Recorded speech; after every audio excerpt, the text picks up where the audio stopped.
What's up, YouTube? This is Power Surge. Today I'm talking to you about Bitcoin and the crash that's happening. I wanted to go over the emotional cycles of a bubble and the events that have transpired in Bitcoin over the last few months while this crazy Bitcoin rally or bubble, whatever you want to call it, has happened. And in a video I made just before January 1st, I warned a lot of people that Bitcoin would crash, and I compared it to a chart with the emotions showing that we were about in the bull trap phase back in January. And sadly now I believe that I may have been correct, because Bitcoin has fallen from $16,000 back then to currently it's about $9,000 and struggling to hold that level. So I wanted to go over the timeline of last year up until now and even into the future a little bit of where people's emotions have been and what events have transpired to influence those emotions and where we might go from here. And to be honest, when you see this, you may understand, as I do, that this was a Bitcoin bubble and it probably has burst. I may be totally wrong and Bitcoin may go to 100,000 this year, honestly, but this is why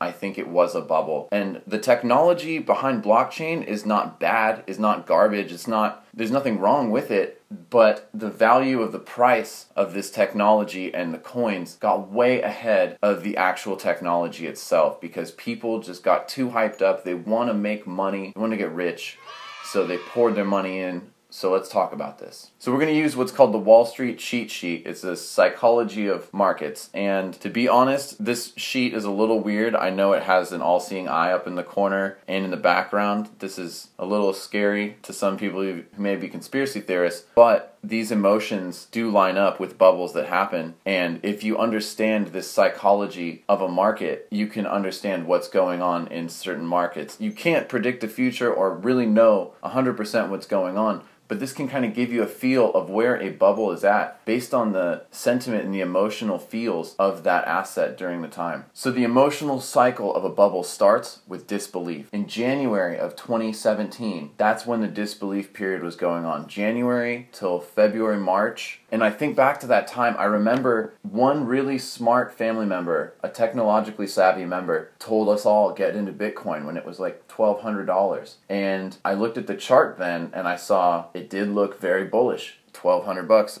$900, $1,000. But I was in disbelief. I still hadn't been sold on cryptocurrency's value because it was only $200 earlier. I had seen other rallies fail, so I was in disbelief. This isn't going to happen. So I didn't get in January, February. Like the majority of people, I didn't believe that this rally was going to happen. And I actually got into Ethereum back in March. About $180, I believe. At the time, I was just hoping it would go to $400. I had no idea it would go to $1,200. This is crazy. People who spoke positive about Bitcoin at the beginning of 2017 were mocked. They were called, money launderers, or like, why would you mess with that drug dealer money? All the negative associations with cryptocurrency. People were mocked in the beginning of January. That was when Bitcoin was about $1,000, floating around the price of gold. The next emotion of a bubble is hope. And this happened right around spring of 2017 because Bitcoin had passed the price of gold. And now, what did we all call it? Digital gold. Bitcoin is the new digital gold. Little rumors of the hot Bitcoin were starting to come out, and a lot of people still didn't believe it, myself included. But the smart people were buying in at this time. They were buying Bitcoin at 13 or 1400 when they saw it pass gold. They saw bullish indicators and they had the guts to take a leap of faith at that early time, and they were heavily rewarded for it. The hope cycle lasted from April to May when Bitcoin was still under $2,000. The next emotion that was felt was optimism. This is the next emotion in standard bubbles. People become optimistic about the cryptocurrency world. They started to have a little bit of faith. At this point, from May to late August, Bitcoin rallied 300%, from $1,400 all the way up to $4,500. People tripled their money just this summer. People are optimistic, they're reading up about new projects. Meanwhile, they're very susceptible to Ponzi schemes. The Ponzi's were evil plants. This summer and spring is when those sprouts started to come up, and people started to look into the Ponzi schemes and they started to get involved in them. Ponzi schemes like BitConnect. That was up until August. In September, we actually had a lot of FUD. And you may remember there was China banned Bitcoin, China banning ICOs, lots of negative information surrounding Asia in September. And the Bitcoin price formed a base around $4,400. It wasn't really able to break $4,500 during September September. It consolidated after a 300% run-up and kind of floated around because of the FUD, holding it back. People questioned, is this a bubble? Bitcoin going from $900 at the start of the year all the way up to $4,500. This is 5x. This has been a huge run-up. It must be a bubble. The media would exaggerate the gains that have happened, and they would also exaggerate the negatives, saying Bitcoin is a criminal's money, and Bitcoin is for money laundering, and it's unsafe. How can you tax it? How can you regulate it? They would take the prices back beyond 2017, and they would say, if you bought Bitcoin in 2015, then now you would have all this money. So the media was against it during September FUD. Now we're moving to where it gets exciting, because things start ramping up quicker as Bitcoin's price starts rallying faster and faster,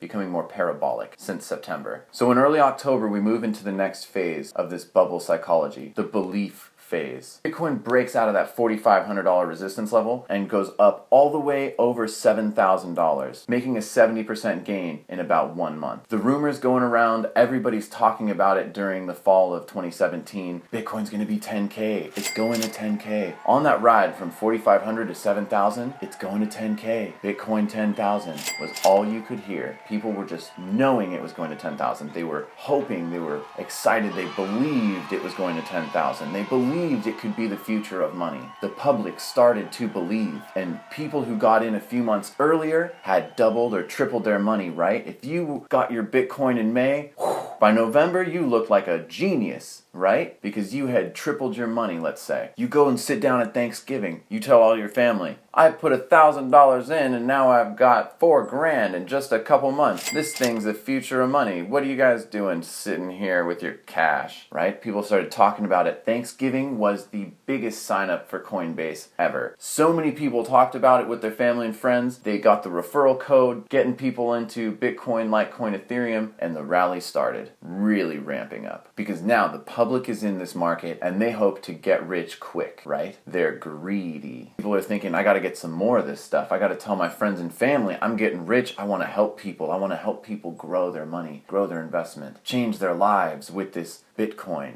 By mid-November or Thanksgiving, the Ponzi schemes now have grown massive. Those little sprouts of evil plants have grown into nice big trees, and they've extended branches that have absorbed the family members of all the early adopters of those Ponzi schemes. BitConnect and other schemes like it have far reach. They've got millions upon millions of dollars stashed in their BitConnect coin or whatever their scheme is that they've collected money from all these people. And at this time, if you talk crap on those Ponzi schemes, all those people that are involved will crush you. They will come at you with such hatred because you're crushing their dream. The BitConnect Ponzi scheme is amazing. What are you talking about? I'm getting rich. Every day I get a return on my money and it pays back no matter what. Within a few days, I already have half my investment back. They love the Ponzi scheme at this point in the phase. While belief is going on, Ponzi is strong. That's what we saw in Bitcoin this year. The next emotion we see in bubbles or this Bitcoin experience last year is the thrill. And thrill rides are always short. So this thrill period happened between Thanksgiving and early December. This is when Bitcoin went from 7K, finally broke 10K. We had a little bit of a FUD week in November where people did sell out because they were afraid. We had some consolidation, maybe so there was some news. But when Bitcoin broke 10,000, the thrill ride was on. After the thrill ride, we get the next step, which is what is better than a thrill ride? Sheer euphoria. Just doped up on riches and hopes of riches, right? People were euphoric from December to December 17th. The futures contracts, everyone was talking about the futures contracts. Futures contracts coming out. They're going to legitimize Bitcoin. Big institutional money is going to get in. The market cap's going to go to 3 trillion where it was at 400 or 500 billion. People thought once futures contracts come in, this is going to be it. And the price rallied in December from 10,000 to 18,750. Some odd $19,000 is what the price of Bitcoin did in less than 30 days. Bitcoin doubled. It went up 90% in less than 30 days from 10,000 to 19,000. This was the euphoria time. When you looked on Facebook, some days you saw nothing but cheerleading for Ripple. Ripple! I bought Ripple at 71 cents. It's $3. Yeah, go Ripple, go. People just cheering. Euphoric. Nobody's selling. They're just dancing in their living rooms. Dancing while watching charts go up. People, the public was euphoric, and other people that didn't get in before Bitcoin 16,000 were rushing now. They were like trying to sign up for these Binance websites. Binance was blocked. You couldn't get an account. They were trying to flood in. The public, the really late comers, were flooding in droves at $16,000, $15,000 Bitcoin. They wanted it. They believed. They thought, I missed out. They had FOMO. What did I lose out on? Look at all my friends high on this Bitcoin euphoria. And those fools rushed in at the euphoria time. But fools rushed in before during the thrill ride as well. At this time, all the Bitcoin haters are hiding. They don't want to say anything because they feel dumb watching Bitcoin go up and be the most epic rally or financial opportunity for our generation. And they talked crash on it the whole time. They said it was garbage and never participated in anything. They sat on the sidelines and now they're just bummed, dude. They missed out on the money while everyone else is having a party. At this time in the euphoria, I think if you watched YouTube videos on Bitcoin, you'll remember there were videos coming out every day. 5 or 10 different channels would make videos titled Top 10 Cryptocurrencies to Make You Rich in 2018.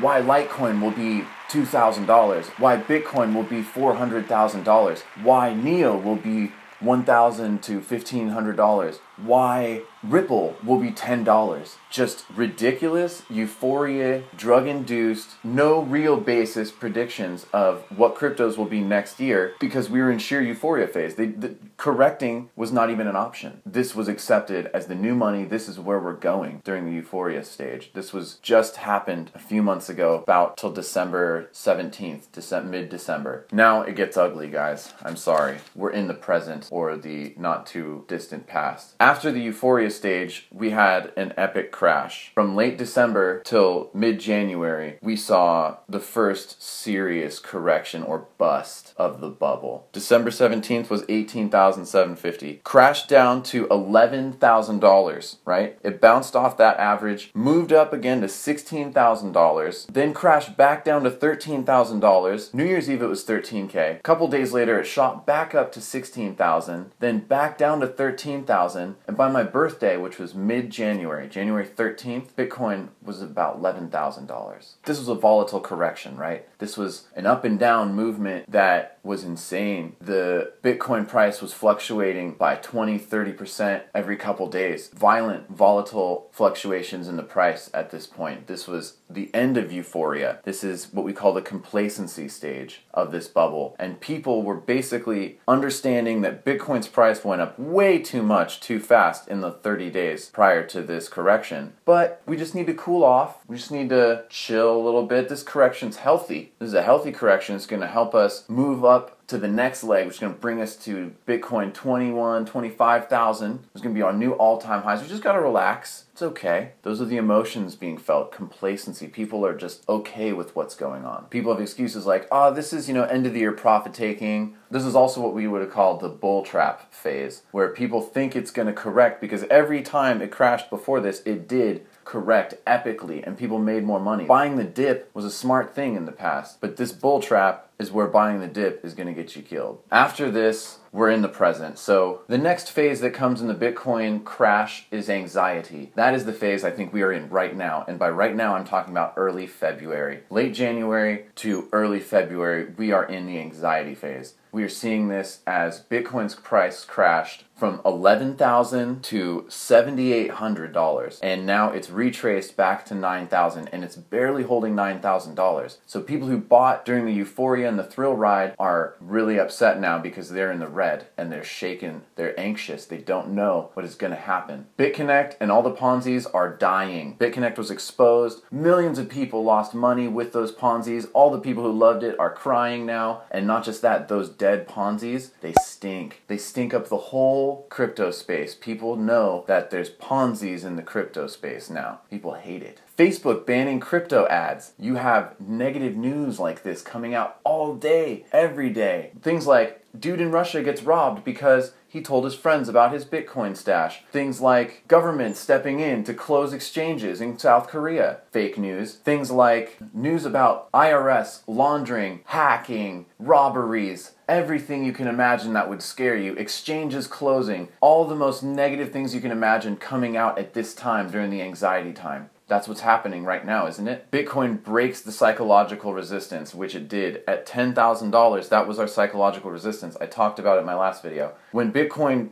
got below that and held below that, 9,700, I knew this was toast, and I closed my positions, even though I don't want to. I believe in Neo. I want Neo and some of these projects to succeed. Bitcoin, in this anxiety phase, broke that $9,000, it hit 7,800, and now it's floating around 9K, and people don't know what is going to happen. It's breaking technical support levels, averages are crossing each other, the price is moving below key points, and bearish signals are everywhere. People want things to continue on, but the bear signs are here. The weak hands and some of the public are selling at this point, while others are saying this correction is just taking a while. Things are going to go back to all-time highs. All right, now we're going into the future, and I may be wrong. This will be proven wrong very soon, but this is what I believe the future of Bitcoin is based on the psychology of markets cheat sheet. The next emotion in this cycle, which takes us from February to March and into April, is denial. And the price is going to crash more. In my opinion,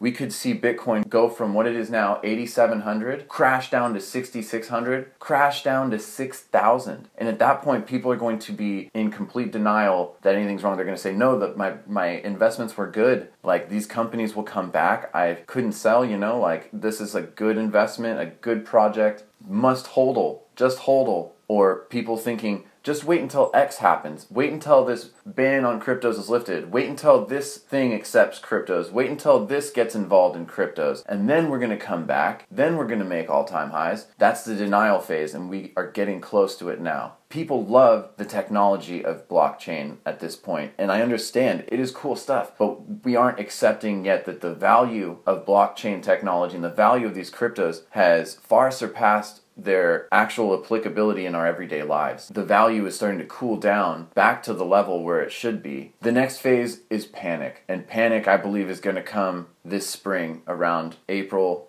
maybe March. I don't know. It's the future. I'm trying to guess here. This is not financial advice. This is a complete documentation of last year and guess on moving forward. But I believe if this plays out, panic selling is going to happen in spring, and most people a month ago thought spring was going to be crypto heaven and everyone's going to get rich. But I believe panic selling may ensue, and a lot of people are going to sell. They're going to sell at a loss. They're going to be selling with their Bitcoin at $5,000 or lower. 5, 4,000, 3,000. That's the panic selling prices, when people are just going to say, I had it, I can't take anymore. They sell. At this point, the public is selling aggressively. Losers that lost money, they hate crypto now. They're just fed up with it. They're so mad they bought into this crap and they lost their retirement and their savings. They start blaming people. They're like, the government or should have stopped this, or banksters, they shorted it, it's their fault. People are going to have capitulation. They're going to wonder, like, how did this happen, right? Millennials that got into Bitcoin and lost money, they're going to hate investing from now on. They're going to look at all investing in the future like a Bitcoin bubble and remember how they got burned. Some people, sadly, are going to lose tons of savings. They went into debt to buy crypto they couldn't afford, and these idiots are the pigs that will get slaughtered. And I'm sorry if it's one of you guys. I don't mean to make fun of you, because this is a tragic thing. But people over-leverage themselves, and those people are going to be so sad if this crashes down to 5K in a few months, which I believe may happen. Some will lose all their money. Those are the pigs. Some will gloat about how they made money, and they will speak of how Bitcoin will return in a few years. Those are the bulls, and they made money. They're going to hope for Bitcoin to come back, and they're going to be there when it does. Other people are going to find ways to short it and talk trash on it, and they're going to make money the whole way down. Those are the bears. Bears make money, bulls make money, pigs get slaughtered.